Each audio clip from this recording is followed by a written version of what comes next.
Ciao a tutti ragazzi e bentornati sul canale di Fabrizio Teghesi. Come vedete abbiamo un'inquadratura a vista tavolo che non vedevate da diverso tempo su questo canale. Abbiamo bisogno del tavolo perché sono orgoglioso di fare l'unboxing del mio primo automodello HB Racing e più nello specifico la E819 RS. Quindi l'automodello da competizione elettrico scala 1.8 buggy di casa HB Racing. Come vedete la scatola ragazzi è piccolissima, io non c'ero assolutamente abituato. Perché questo? Perché all'interno del kit dell'auto da competizione non è presente la scocca.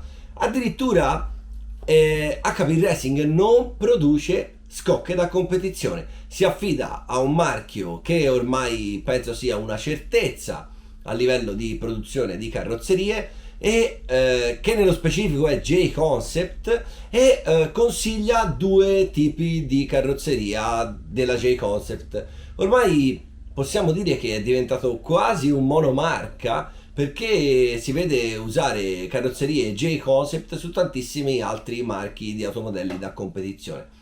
Loro si sono un po' allineati a questa tendenza e quindi all'interno del kit non è presente la carrozzeria, non sono presenti i cerchi, non è presente niente di tutto questo, c'è soltanto il telaio della macchina da competizione.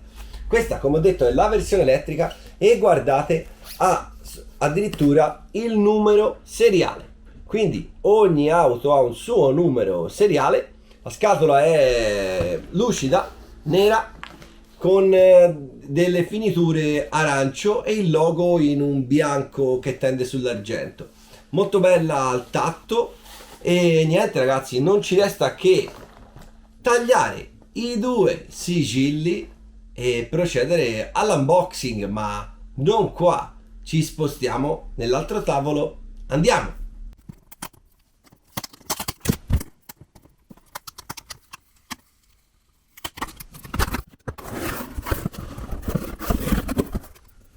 Nella scatola troviamo subito il libretto delle istruzioni con le decals.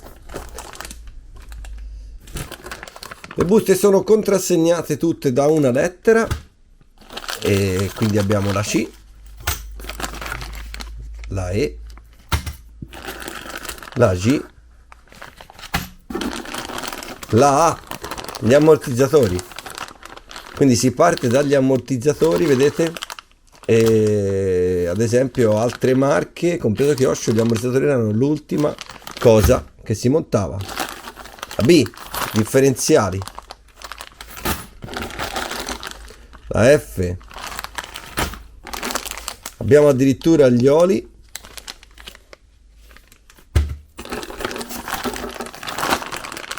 La H, la J,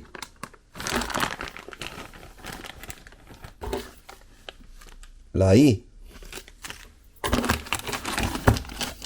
e per ultima la D, che è il telaio.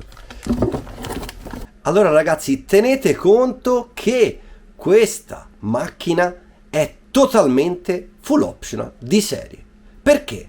Ha le C anteriori in Ergal di serie, i barilotti posteriori in Ergal di serie, il salvaservo in Ergal di serie, le colonnine del salvaservo Light di serie, le crociere dei differenziali Light di serie, tutte le sfere della macchina Light di serie. Ha già dentro la confezione tutti i pistoni degli ammortizzatori inclusi. Ha già all'interno del kit il doppio supporto a lettone, quindi il più 10 e lo standard, e dai bicchierini del differenziale versione light. Quindi ragazzi ci sono da acquistare soltanto le regolazioni, tutti gli optional sono praticamente compresi all'interno del kit. Eccoci qua ragazzi, quindi ovviamente seguiranno video dettagliatissimi del montaggio, non vedo l'ora di iniziare e se il video vi è piaciuto mettete un gran bel like, ovviamente commentate, condividete, ditemi che cosa ne pensate, se qualcuno di voi l'ha già montata. Noi ci vediamo il prossimo mercoledì con un nuovo video,